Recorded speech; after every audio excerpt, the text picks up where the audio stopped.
శ్రోతలందరికీ నమస్కారము. నా పేరు హైమావతి. శ్రవణానంద కథల్లో భాగంగా ఈరోజు నేను మీకు వినిపించబోయే కథ పేరు తల్లిదండ్రులు. సుజాత కలకొండ గారు రచించినటువంటి తల్లిదండ్రులు. బజార్లో షాపింగ్ ముగించుకొని ఆటో ఎక్కారు శ్యామల, రఘులు. ఏమండి అని చాలా మెత్తగా పిలిచింది శ్యామల రఘుని. ఏంటి శ్యాము అన్నాడు రఘు. ఈయన మూడ్ బాగున్నట్టుంది. విషయం ఇప్పుడే కదిపితే బాగుంటుందేమో. మళ్ళీ ఇంటికి వెళ్తే అత్తయ్య, మామయ్య, పిల్లలుంటారు కనుక ఇప్పుడే కదుపుదాం అనుకొని, మన పెద్దవాళ్ళు రిటైర్ అయ్యి షష్టిపూర్తి వయసుకి వచ్చారు. వాళ్ళని గురించి ఏం ఆలోచించారు రఘు అని అడిగింది. ఓ అదా, నేను కూడా ఆలోచిస్తూనే ఉన్నా. బయట హోమ్స్ వాళ్ళ డిమాండ్లు చూసావుగా. స్కూల్ పిల్లల అడ్మిషన్ల ఫీజుల కన్నా చాలా ఎక్కువగా ఉన్నాయి. కాస్త గాలి, వెలుతురు, ఫుడ్, మెడిటేషన్ బాగుండే హోమ్స్ కావాలంటే లక్షల్లో డొనేషన్స్ అడుగుతున్నారు. మంత్లీ పేమెంట్ కూడా బాగానే ఉంటుంది. ఇంకా అందులోనే పార్కులు, దేవాలయాలు, రెసిడెంట్ డాక్టర్స్ ఉన్న హోమ్ డొనేషన్స్ చెప్పక్కర్లేదు. రోజు చూస్తూనే ఉన్నావుగా ఆ అడ్వర్టైజ్మెంట్లు. మన పిల్లలు ఇంకాస్త ఎదిగితే మనకు ఉన్న ఇల్లు కూడా సరిపోయేటట్టు లేదు. ఏం చేయాలో తోచట్లేదు అన్నాడు. అది కాదండి, ఇప్పుడు వాళ్ళు ఇంకా కొద్దిగా ఆరోగ్యంగానే ఉన్నారు. వాళ్ళ పనులు వాళ్ళు చేసుకోగలుగుతున్నారు కనుక డొనేషన్ కాస్త తక్కువ అడుగుతారేమో. రేపు వాళ్ళు మూలన పడితే హోమ్స్ వాళ్ళు పెట్టే కండిషన్స్, డొనేషన్ డిమాండ్ మన చేతుల్లో ఉండవు. ఇంట్లో మనుషులను పెట్టి వాళ్ళకి వండి పెట్టి చేసేంత డబ్బు, సమయం మనలాంటి మధ్యతరగతి వాళ్ళకి ఉండవు. మనవా ప్రైవేటు ఉద్యోగాలు, తుమ్మితే ఊడిపోయే ముక్కు లాంటివి. పిల్లలు కూడా ఎదుగుతున్నారు. వాళ్ళు ప్రొఫెషనల్ కోర్సులకి వచ్చేసరికి మనకి ఈ సమస్యకి పరిష్కారం దొరక్కపోతే చాలా కష్టపడాల్సి వస్తుంది. ఆలోచించండి అంది శ్యామల. నేను ఆలోచించడం లేదనుకుంటున్నావా శాము? నాన్న ఒక్కరికి వచ్చే పెన్షన్తో ఇద్దరికి అడ్మిషన్ చేయించాలంటే ఎలా? నాన్న కూడా ఈ ఇల్లు తప్ప కూడబెట్టింది ఏమీ లేదు. నేనేదో లోన్ తీసి డొనేషన్ కట్టినా ఇద్దరికీ కనీస సౌకర్యాలున్న హోమ్ దొరకాలంటే కాస్త దూరమైన చిన్న సిటీలో వెతకాల్సిందే. చూద్దాంలే, నువ్వు మరీ ఎక్కువగా ఆలోచించకు, రిలాక్స్గా ఉండు అన్నాడు రఘు. అప్పటికి ఆ టాపిక్ డిస్కషన్ ఆగిపోయినా ఇద్దరి మనసుల్లో మాత్రం మెదులుతూనే ఉంది. ఇంతలో ఆటో ఇంటి ముందు ఆగింది. తెల్లవారితే ఆదివారం, కాస్త నిదానంగా లేద్దామని ఫిక్స్ అయ్యారు. కానీ పెద్దవాళ్ళైన రామయ్య, సీతమ్మ లాంటి వాళ్ళకేమో ఏ వారమైనా ఒకటే. అసలు నిద్రే సరిగా పట్టి చావదు. ఎప్పుడు తెల్లవారుతుందా అని ఎదురు చూడటమే. రామయ్య గారికేమో పొద్దున్నే ముఖం కడిగి కాఫీ చుక్క గొంతులో పడందే తోచదు. సీతమ్మ గారికేమో పొద్దున్నే స్నానం, పూజ అవ్వాల్సిందే. ఎంత మెల్లిగా లేచి శబ్దం కాకుండా పనులు చేసుకుంటున్నా చిన్న శబ్దానికే వాళ్ళు లేచి గొనుక్కుంటారు. కొడుకేమో, నాన్న ఆదివారమైనా 1 గంట లేటుగా లేస్తే ఏం మునిగిపోతుంది, ఇలా ప్రొద్దున్నే లేచి డిస్టర్బ్ చేయకపోతే అని ఇవాళ ముఖం మీదే అడిగేశాడు. రామయ్య గారి ముఖం వాడిపోయింది. కోడలు కూడా విసవిసా నడుస్తూ వచ్చి పాలు పొయ్యి మీద పెట్టింది. సీతమ్మ ఇదంతా చూస్తూ నిట్టూర్చింది. రామయ్య కాఫీ తాగుతూ పేపర్ చూస్తుంటే 4-5 అడ్వర్టైజ్మెంట్ పేపర్లు కింద పడ్డాయి. తీసి బల్ల మీద పెట్టి కాఫీ తాగడంలో మునిగిపోయాడు. కాఫీ తాగడం, పేపర్ చదవడం ఒక్కసారే పూర్తయింది. పేపర్ జాగ్రత్తగా మడిచి టేబుల్ పైన పెట్టి స్నానానికి వెళ్ళాడు. సీతమ్మ స్నానం అయిపోయింది. పూజ ముగించి తులసి కోట చుట్టూ ప్రదక్షిణం చేసింది. ఇంతలో శ్యామల వచ్చి కాఫీ తాగుతూ పేపర్ తిరగేసింది. దీనికి ఇవాళ ఆఫీస్ లేదు కదా, అందుకే పాపం కాఫీ తాగుతూ పేపర్ చదివే తీరిక దొరికింది. లేకుంటే రోజు ఉరుకులు పరుగులే అనుకుంది. శ్యామల పేపర్ చదివి బల్ల మీద పెడుతూ అడ్వర్టైజ్మెంట్ పేపర్లు తిరిగేస్తుంటే ఒక పింక్ కలర్ అడ్వర్టైజ్మెంట్ పేపర్ ఆమెని ఆకర్షించింది. గబగబా చదవడం మొదలుపెట్టింది. మీ ఇంటిలో 58 ఏళ్లు దాటిన పెద్దలున్నారా? అయితే ఈ శుభవార్త మీకే. మేం కొత్తగా ప్రారంభించబోయే శ్రీ చైతన్య ఓల్డేజ్ హోమ్లో చేర్పించండి. గమనిక, డొనేషన్స్ లేవు, ఇంకా మా హోమ్ ప్రత్యేకతలు. ఇద్దరిని చేర్పిస్తే వారికి ప్రత్యేకమైన అటాచ్ బాత్రూమ్ ఉన్న రూమ్ కేటాయిస్తాం. ఉదయం 5 గంటల నుండి వాకింగ్, యోగా వంటివి చేయించబడును. ఉదయం 8 గంటలకే కాఫీ, జావా, టీ, పాలు, బ్రేక్ఫాస్ట్ అందజేస్తాము. మరియు టాబ్లెట్లు ఉదయం పూటవి వేయించబడును. వెళ్ళగలిగే వారికి హోంలోనే ఉన్న దేవాలయ సందర్శనం విత్ అటెండెన్స్ హెల్ప్. ఉదయం 11 గంటలకి మజ్జిగ, టీ ఇవ్వబడును. మధ్యాహ్నం 12:30 చిరుధాన్యాలతో చేసిన అన్నం విత్ పప్పు, కూర, చారు, పెరుగుతో. సాయంకాలం 4 గంటలకు బిస్కెట్లు, పండ్లు ఇస్తాం. పురాణ కాలక్షేపం ఏర్పాటు చేస్తాం.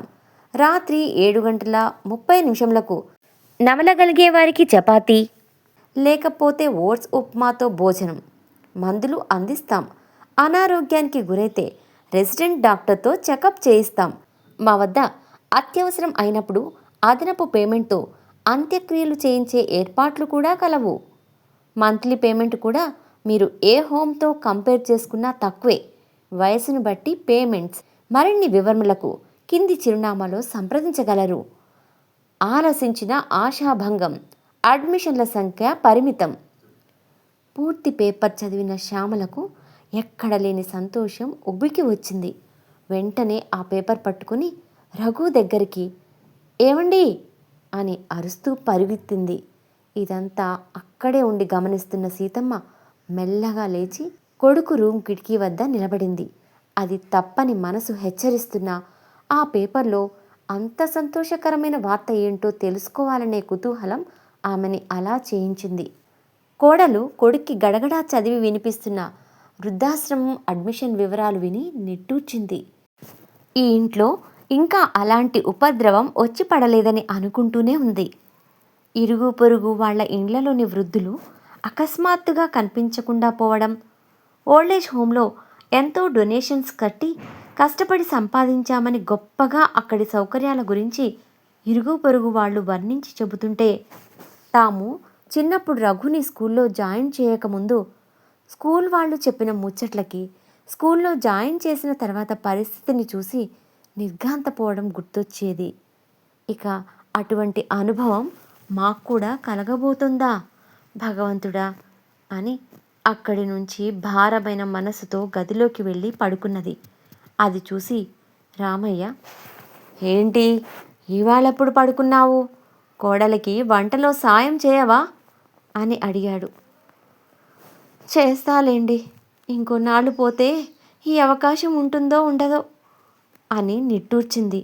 ఈలోగా శ్యామల గది గుమ్మం దగ్గరికి వచ్చి, అత్తయ్య ఏమనుకోకుండా ఈరోజు మీరే ఏదో టిఫిన్ చేసేయండి, మేము కొంచెం బిజీగా ఉన్నాం, బయటికి వెళ్ళే పనుందని చెప్పింది. అలాగే శ్యామల అంటూ సీతమ్మ గారు కళ్ళు తుడుచుకొని లేచి వెళ్ళి అటుకుల ఉప్మా చేసి అందరికీ ఇచ్చింది.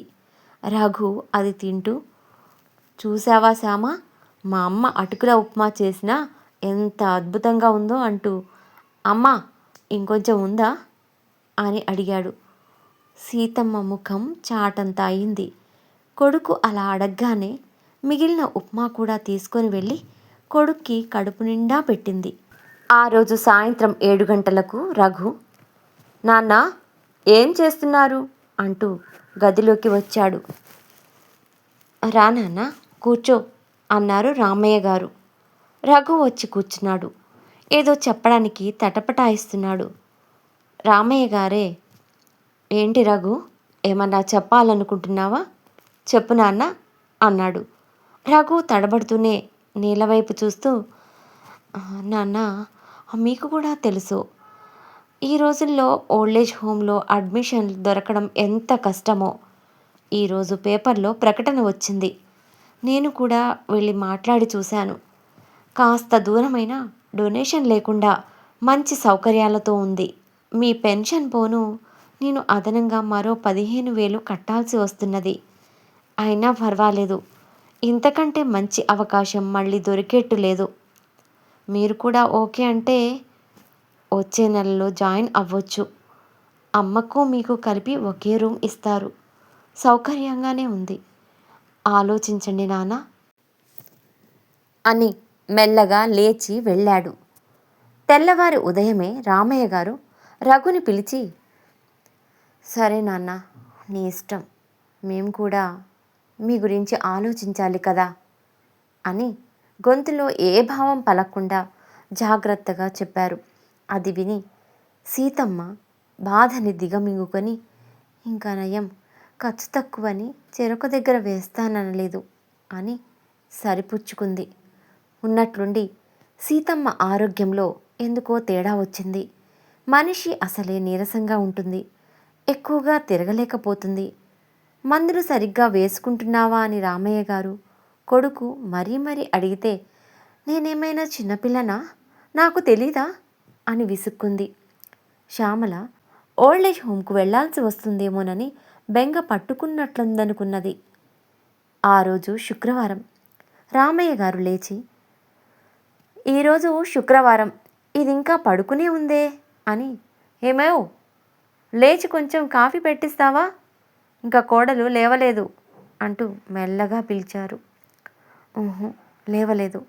మెల్లగా చేత్తో తట్టి, ఏమేవ్, ఈరోజు శుక్రవారం, ఇంకా పడుకున్నావేమిటి అని మళ్ళీ లేపారు. సీతమ్మ లేవలేదు. మళ్ళీ చేయి పట్టి లాగేసరికి చల్లగా అనిపించింది. కంగారుగా నాడిపట్టి చూశారు. ఇంకేముంది, నాడి కొట్టుకోవట్లేదు. సీతమ్మ నిద్రలోనే చల్లగా తుదిశ్వాస విడిచిందని అర్థమైంది. గబగబా వెళ్ళి కొడుకు కోడలిని లేపాడు. ఇల్లంతా శోకసంద్రమైంది. ఏది ఆగదు కదా. కార్యక్రమాలన్నీ అయిపోయాయి. అందరూ వెళ్ళిపోయారు. సీతమ్మ గారి మందులు మిగిలినవి వాపస్ చేద్దామని ఆమె వస్తువులు సర్దుతున్న రఘుకి ఆమె మందుల డబ్బాలో నెలవారీ మందులు అలాగే నిండుగా కనిపించాయి. పైన ఒక కాగితం మడత పెట్టి కనిపించింది. అమ్మేమైనా ఆత్మహత్య చేసుకుందా అని చేతులు వణుకుతుంటే ఆ లెటర్ విప్పాడు. నాయనా రఘు, నువ్వేమీ కంగారు పడకు. నేనేమీ ఆత్మహత్య చేసుకోలేదు. అసలే నా గుండె బలహీనం. ఇంకా దానికి ఆత్మహత్య చేసుకునే అవసరం లేదులే. 4 రోజులు మందులు మానేస్తే సరి, చడీ చప్పుడు లేకుండా అదే ఆగిపోతుంది. నా గురించి నాకేమీ బాధ లేదు. నీకు భారం కాకుండా ఉండటమే నాకు కావాల్సింది. మీ నాన్నకి పెన్షన్ డబ్బులు వస్తుంటేనే మమ్మల్ని హోంలో పెట్టడం నీకింత భారంగా మారుతుంది. మరి మీ ఇద్దరివేమో పెన్షన్ వచ్చే ఉద్యోగాలు కూడా కావు కదా. మరి నువ్వు ఇప్పుడే 4 డబ్బులు కూడా పెట్టుకోకపోతే రేపు నీ పిల్లలు నిన్ను ప్రభుత్వ వృద్ధాశ్రమాల్లో చేర్పించాల్సి వస్తుందేమో అని నాకు భయంగా ఉంది రఘు. కనుక నాన్న, నీ శ్రేయస్సు నాకు ముఖ్యం. నేను నీ కోసం చేయగలిగింది ఇది మాత్రమే. నన్ను క్షమించు నాన్న. నువ్వు నిండు నూరేండ్లు హాయిగా ఉండాలని మనసారా దీవిస్తూ మీ అమ్మ. రఘు కళ్ళ వెంట కారుతున్న నీళ్లు ఉత్తరాన్ని తడిపేస్తున్నాయి. ఎంత పెద్ద చదువులు చదివి ఎంత విజ్ఞానాన్ని సంపాదించుకున్నామని విర్రవీగిన తల్లిదండ్రుల మనసు లోతుల్లోకి తొంగి చూడగలగడం పిల్లలకి అసాధ్యమేమో. పిల్లల భవిష్యత్తు కోసం ఎటువంటి త్యాగాలైనా చేయగలిగే వాళ్ళు తల్లిదండ్రులేనేమో. మరి రేపు నేను కూడా ఇంతేనేమో అని నిట్టూర్చాడు రఘు. కథ సమాప్తం. తల్లిదండ్రులు కథ ఇప్పటి వరకు మీరు విన్నారు కదా. కథ నచ్చితే లైక్ కొట్టండి, షేర్ చేయండి, మీ సలహాలను కామెంట్ల రూపంలో తెలియజేయండి. మొత్తం మీద నా ఛానల్ను సబ్స్క్రైబ్ చేసుకోండి. మరి ఒక మంచి కథను త్వరలోనే వినిపిస్తాను. అంతవరకు సెలవు మరి. ధన్యవాదములు.